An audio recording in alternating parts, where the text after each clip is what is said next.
Hey, y'all, what's going on? It's Attorney Gerald Griggs, and we're back for our next episode of the Justice Fighter podcast. And I'm very excited about this next episode. There's a lot of things happening in Georgia politically, but the most important thing, which was at the top of the governor's agenda in current uh, legislative session as he opened up the state of the state, talking about tort reform. And I know a lot of people don't really understand what torts are, what tort reform could look like. And so I had to reach out to one of my good friends who is an esteemed personal injury lawyer, civil rights lawyer, civil litigator, does all of it all throughout the state of Georgia. Also, the former past president of the Savannah NAACP, Attorney Chad Mance. And so, Attorney Mance, I think I did a good job of introducing you, but please introduce yourself to the audience and tell us a little bit about what you do. Well, first of all, thanks to Brother President Griggs for his efforts, both as an attorney and a freedom fighter. This is a very difficult job, and he is really representing the transition from the traditional civil rights structure to a new age civil rights structure based on timeless values. And I want to give it up to Brother President Griggs. But I do exactly what you said. Brother President, I couldn't have asked for a better introduction. And really, I'm here to just kind of demystify what's going on. We don't have a bill yet, but this is going to be one of the most critical issues to civil rights and civil liberties in the state of Georgia that we'll face this year. Right, thank you for that. And so let's just jump right into it. What is tort reform? What are torts? So tort is a French word, and basically all it means is a lawsuit. And what tort reform is the reform of the lawsuit system, the civil justice system as we know it, or trial by jury. Tort reform really caught wind when the Bush administration got into office and really kind of championed the rights of corporations and physicians over consumers. And it spread throughout many of the 50 states, and it still really has a strong hold. And what tort reform typically takes the face of is legislation. And what basically happens is there are caps. So if somebody goes to court, a jury cannot award above a certain limit that is imposed by the legislature. And there are also other hurdles procedurally that are put in place that really forecloses access on a traditional front to the courts if you've been harmed or you've been wronged in some way. And so why do you think that there's this push in Georgia to have tort reform or to cap jury verdicts? What do you think is causing the governor and others to think this is a pressing issue in Georgia? In my view, I think the governor wants a national profile. He's already begun to establish one with the Republican Party. You might remember about a few years ago, Governor DeSantis, the next state down, passed an omnibus tort reform bill and was really popular with the business elites. And that propelled him to a national prominence and ultimately led him to appearing on the presidential stage, albeit unsuccessfully. So I think that there's a similar pursuit there. And I think that if we listen to the State of the State address, the governor mentions the Chamber of Commerce and mentions businesses, but you might notice that he never mentioned going around talking to consumers in open forums. And so I think this is really a play to be able to raise money from deep pockets. And so if he were to talk to the average Georgian, or if you were able to talk to the average Georgian, which many of my listeners are, what would you say and why would you make your case that we don't need tort reform in Georgia? Well, let's take the governor's argument. We don't know what his bill will be, but we know that he says that it'll be a matter of days and that it is his single most important priority. The governor's rationale is that it is increasing insurance rates for everyday consumers. But the state of Georgia recently was one of the single biggest litigants in the opioid litigation. It certainly was the biggest litigant here in our state. What that means is that the state itself brought a lawsuit in part to recover costs that were spent on the opioid crisis as a result of the big pharma companies causing it. And part of those costs were costs like Medicaid costs. Medicaid costs, ambulance costs, jail costs, and other things. So under that rationale, we reduced insurance rates by adding access to justice. The same thing with tobacco litigation. And so it does not increase costs on an insurance-based level. And if that were the issue, y'all got to think about it. Why didn't the governor just regulate insurance rates? That seems to be the most direct route. And there's no guarantee that even if we decrease lawsuits, that the insurance companies won't say, well, we're making a lot of money, we're going to go ahead and increase rates anyway. There's no regulation against it. So think about the governor's rationale there. The governor also mentions how it's hard for everyday businesses to stay open because of lawsuits. He mentions the retail industry. He mentions healthcare industry. But y'all think about this. The governor really is creating a false choice between safety and profit. But if you don't have safety as a customer, there is no customer base. You can't make a profit. So there really is no choice. If a business is not safe, it can't open its doors to customers. And what lawsuits do is they really create a financial incentive for corporations to change things. And trust me, they do change things when the expense is high enough. And so what the governor is really doing is taking away corporate accountability. And he's making the least fiscal conservative move by actually redirecting costs to the consumer and to the state of Georgia itself. Because if consumers can't recover against a corporation for causing a harm, the healthcare companies are going to pay more health insurance. Medicaid's going to pay more. Even small businesses will pay in indirect ways if their employees can't show up to work, for example, or work in the same capacities, but they can't stop working because they can't fully recover in the justice system. So a lot of this is going to depend on what that bill does, but the bill poses probably more of a threat to consumer safety than it does any threat to consumer or to corporate accountability, if that makes sense. It does. It does. And let's kind of delve a little bit deeper. So, you deal with, torts, mass torts sometimes. And basically, there's a serious injury that happened to somebody, and they have high medical costs, or they may actually have succumbed to their injuries. And thus now there's a deficit to that family from that income that's lost.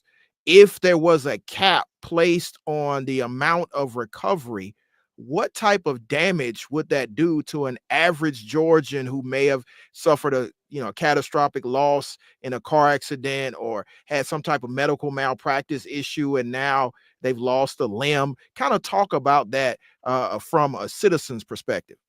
When there's a cap in place, the governor is basically saying, if you show up at trial, a jury is powerless to award you an amount above a certain number. So let's say, you're a Black woman, and we know Black women are disproportionately likely to die giving birth in the state of Georgia. You're giving birth. A doctor does not monitor the birthing process. A doctor is doing something he should not do. The doctor gets buzzed by the nurse over and over, doesn't answer, and you hemorrhage out giving birth to your baby. Your family brings a cause of action, probably your husband, and there's a cap because it's medical negligence of only $250,000 for your pain and suffering bleeding out due to the negligence of a doctor. That is the type of thing that I think we'll see in this tort reform bill.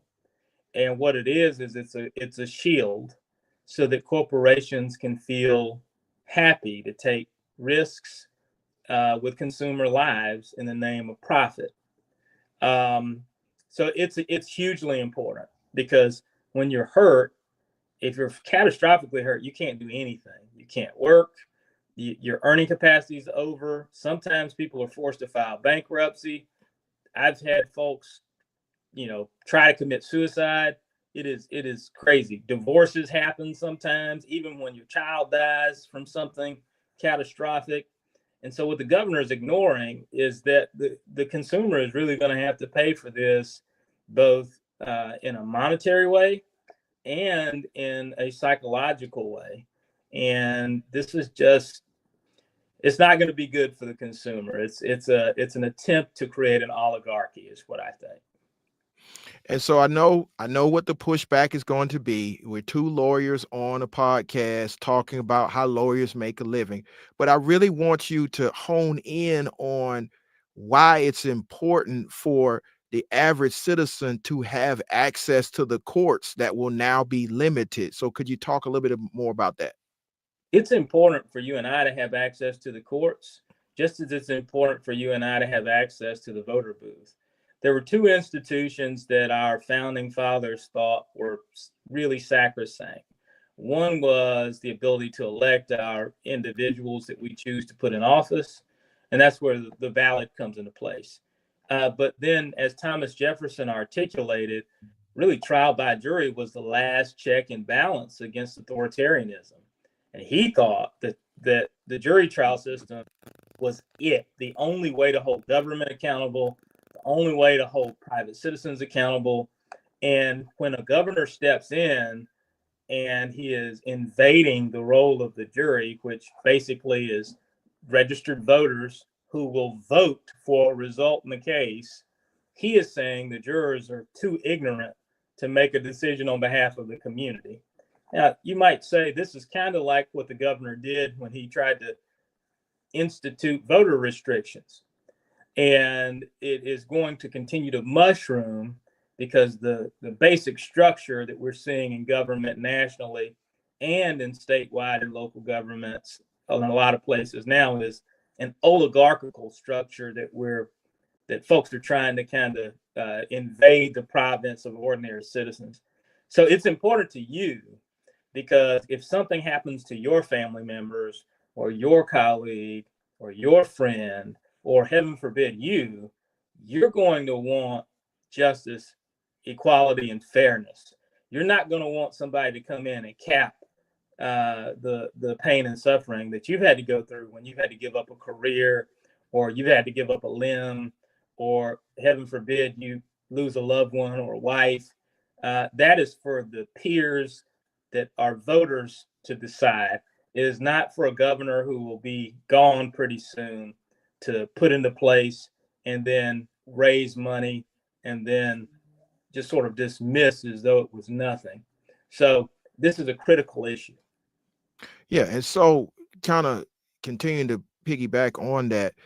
So if the governor is successful in passing this type of limitation on people's ability to recover, um, what would that do to our healthcare system? We all know that Georgia underfunds healthcare, and some of the ways that people recoup those health damages, those medical damages, is in a lawsuit. But if you have a cap of say $250,000 and you have $500,000 worth of medical bills, how are the people going to make up that other 250,000? Well, we don't know yet, but there are a number of permutations. One is, if folks can't recover in pain and suffering, they may try to go to the doctor more or something like that if they don't have to. That's an abuse of the system. So would encourage that. Another is, if you put caps on pain and suffering, then what has happened is because there's a limit to that line item of what they can recover to be made whole, folks will seek to work longer with, in reality, a much more challenged work life expectancy. So you'll have a strain on the state economy when it comes to GDP because folks can't produce the way they used to, but they're having to work longer because they can't afford anything else. Then the indirect result is because people who are hurt tend to get hurt more, their workers' comp liabilities for these small businesses go through the roof, right? let's play this out. Somebody gets a back injury from a car wreck. They can't recover in pain and suffering. They're forced to go back to work to try to make it when they really shouldn't. They're lifting a box at their employer's place. They lift something, they're hurt, and now the employer's on the hook when really the person that hit them should have been on the hook. So there are a number of endless permutations, but in the moral of that story is the consumer is going to hold the bag, not the large business, but the mom and pop shop is going to hold the bag. I think the real solution should have been to regulate insurance companies. And we're seeing the national conversation around that right now anyway. So, but that didn't happen anyway.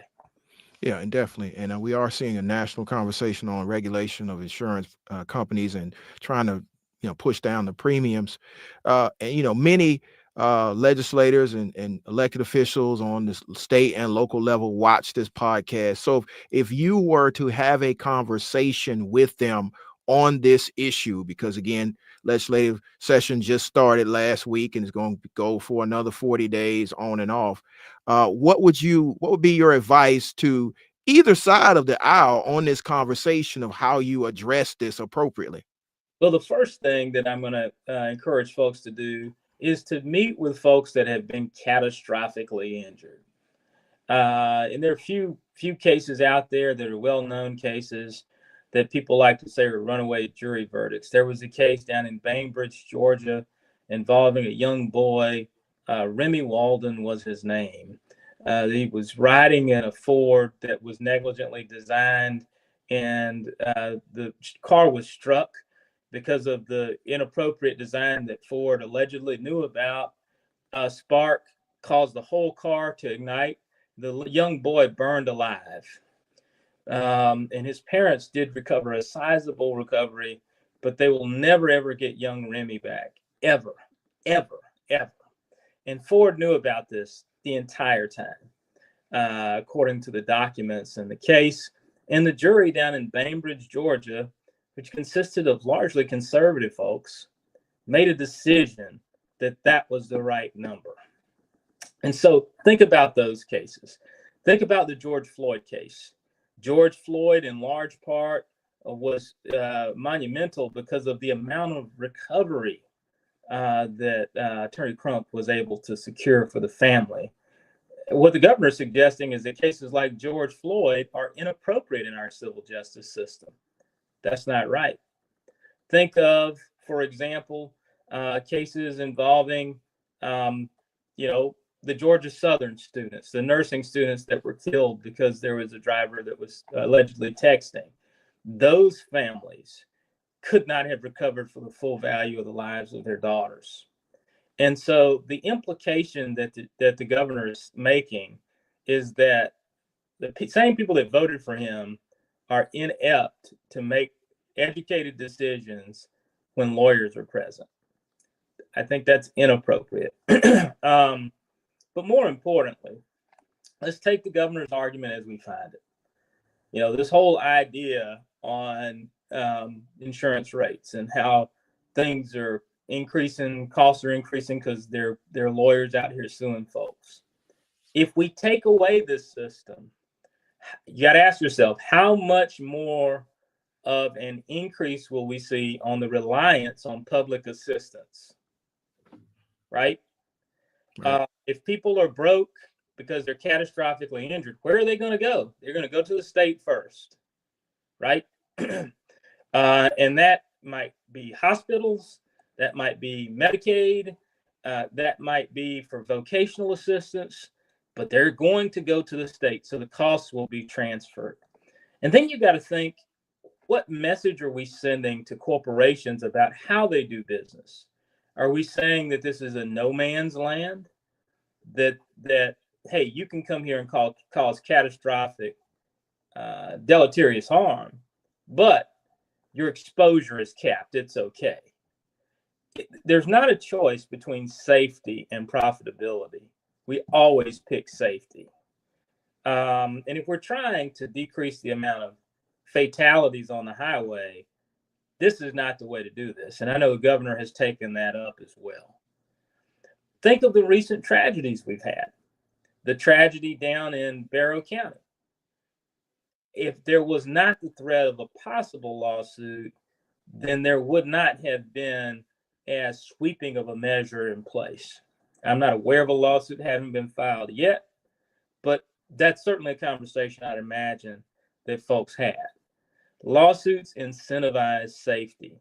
They do time and time again, and that's why they're so important. The focus is on the wrong thing. Now, you might ask yourself, well, is there an association between premiums increasing and lawsuits?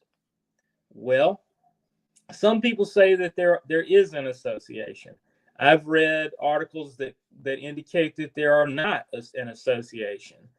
But what you have to ask yourself is, if we take away or limit the lawsuit process, but we don't ensure a cap on the ability of an insurance company to increase premiums, there's no guarantee. There's no guarantee. It's like solving half of the puzzle if what the governor says is true, which I don't believe is the case. So these are just a few takeaways that I'd like folks to remember. And I want folks to do their own digging before they come to a conclusion about this, because they just got one side of the picture. Absolutely. And I know as the legislative session continues, we'll probably get a copy of the omnibus bill once it drops, and we'll be able to go through it in a fine-tooth comb. But what do you want people to look out for prior to this bill dropping? Because I think that people don't realize all the areas of potential liability that could be hurt in these type of situations. I mean, you got your negligent security case, you got your premise liability case, you got your med mal cases, you got your basic negligence cases. What areas will you want people to be alert for this to actually happen? This is my prediction based on the State of the State address. You mentioned some of those, Brother President. One is this space of negligent security.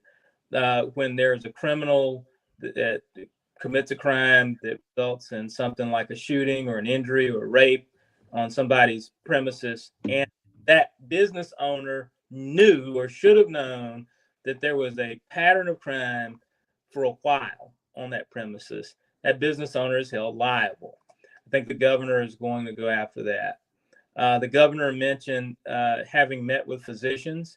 I think medical negligence, which I read somewhere is like the third leading cause of death. He's going to try to put restrictions on our ability to hold doctors accountable, is my prediction.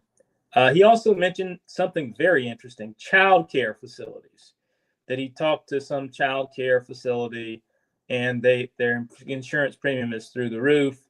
And so I think he's going to put restrictions on the ability of parents to hold child care companies liable. Although, by the way, the state of Georgia severely regulates child care under the Right from the Start rules. Right from the start, yeah. What we'll see, and by the way, I think we'll see caps on the amount of what you can recover. We may see caps on attorneys' fees, which will disincentivize attorneys to take these cases. I think we'll see just this throw everything at the wall approach. All of this, though, is to raise money. It's not to make Georgia safer. If he wanted to make Georgia safer, why in the world would you take away a parent's right to hold a daycare liable when something horrendous happens? If you want to protect the most vulnerable, why not maximize the protection we have for our kids? So look out for those things. I think the bill will be out in the next few weeks at the longest, certainly by the beginning of February. Everybody should be talking about this in their local NAACP chapters. It is a civil rights issue. It is a civil rights issue. Remember, the NAACP began as a legal organization. This is also a basic consumer rights issue. It's also a question of, is the state going to have to spend money the state shouldn't have to spend? And we think it will. But ultimately, I think it is a politicized issue for the governor to be able to run for president at the backs of consumers And that's unfortunate. But hey, that's why we've got the podcast that you have created, Brother President. And I'm so glad that you're leading this charge. So I think we're ready for this fight and we're going to win. Well, I appreciate that. And yeah, that's the reason why we have the Justice Fighter podcast, is to make sure we bring the issues and talk about and tease out the issues for you and the listeners, and bring the experts on to make sure we got a full understanding. How can people stay engaged in this conversation with you? How can they follow you? How can they get more information as we continue to transition and deal with tort reform in Georgia? Well, I'm Chad Mance. You can just find me on Facebook. My law firm's the Mance Law Firm. Mance is how you spell my last name. You can just reach out anytime. Certainly, you would follow this issue in the news. I'm sure the news is going to drop the contents of the bill and interview folks. And you can read about it in your AJC, in your local newspapers, even. This is going to be a really hot button topic. But also, if you're a member of the NAACP or connected to one, stay in touch. You got great leadership, and I think your president is making it an issue. So just stay in touch with your local grassroots groups like the NAACP. Stay informed with the news. You can always reach out to folks like Brother President Griggs and myself. Appreciate that. And so, everybody, we want you to stay alert about what's happening in Georgia in real time. We will see loads of bills, but we wanted to come on and have this conversation about the most pressing issue, according to the governor, through his state of the state, and make sure that we are informed and we make correct decisions on what we contact our local elected officials and our state officials on what we want to see with regard to the agenda. And so we wanted to come on, talk about tort reform, and make sure you're alert and aware of what's happening in real time. And so I want to give my good friend and fellow NAACP peer and attorney the last word. What is your last word to the people as we continue to transition in this legislative cycle? Well, we've got a president in the NAACP here that is making strides and that is aggressive about calling the governor out. We've got a president with a vision with our state NAACP, and there is strength in numbers. And if you're not a member of the NAACP, please join. We need you. That's the first point. The second point is, this is not about lawyers. Really, this is about consumers. Because almost everybody I represent says, I don't want to go to court. I don't want a lawsuit, but I have to, because so much has changed in my life.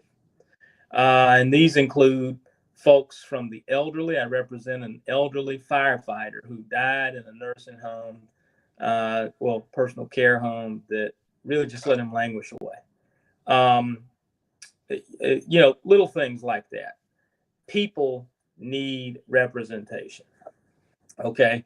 And so this is a consumer issue. It's an issue to your community, and it matters. And finally, if we don't stop this here, gosh, where are we going to end up? We've got to draw a line somewhere. And this may be a good way to send the signal to the legislators that we're not going to tolerate this kind of stuff anymore. So it's a good fight to get engaged with. Start with the NAACP. Remember, it applies to you locally. And also, remember, you got to draw a line somewhere. We appreciate you, Brother Mance, for this informative breakdown of tort and tort reform in Georgia. And for all of y'all that's tuning in, please follow him, get in touch with him. If you want to answer any questions or have any legal issue in those areas, he's available. Also, if you have not subscribed to the Justice Fighter podcast, we'll be bringing more subject matter experts on all things justice, all things legal, all things political in the state of Georgia. So I'm excited about that. And as he said, if you're not a member of the Georgia State Conference or any of her branches, please join. You can go to any of the units all over the state of Georgia. If you're listening nationally, any unit outside the state of Georgia or internationally, they're international units as well. But I want y'all to make sure that y'all have liked, subscribed, and get alerts for every edition of the Justice Fighter podcast. In 2024, we're going to be bringing you the information direct as it breaks. We all know TikTok went down and now TikTok's back. And so we're going to make sure we bring you the information on the platforms. Hopefully we'll be streaming to TikTok real soon if it stays around. And so just excited about this, brother president, brother Attorney Mance. It's been a pleasure to have you on the Justice Fighter podcast. You're always welcome to come back when you have any information we want to get to the people. I appreciate y'all. This has been another episode of the Justice Fighter podcast on the Justice Media Network. We are on all streaming platforms all over. So please subscribe, and we will see you on the next episode of the Justice Fighter podcast.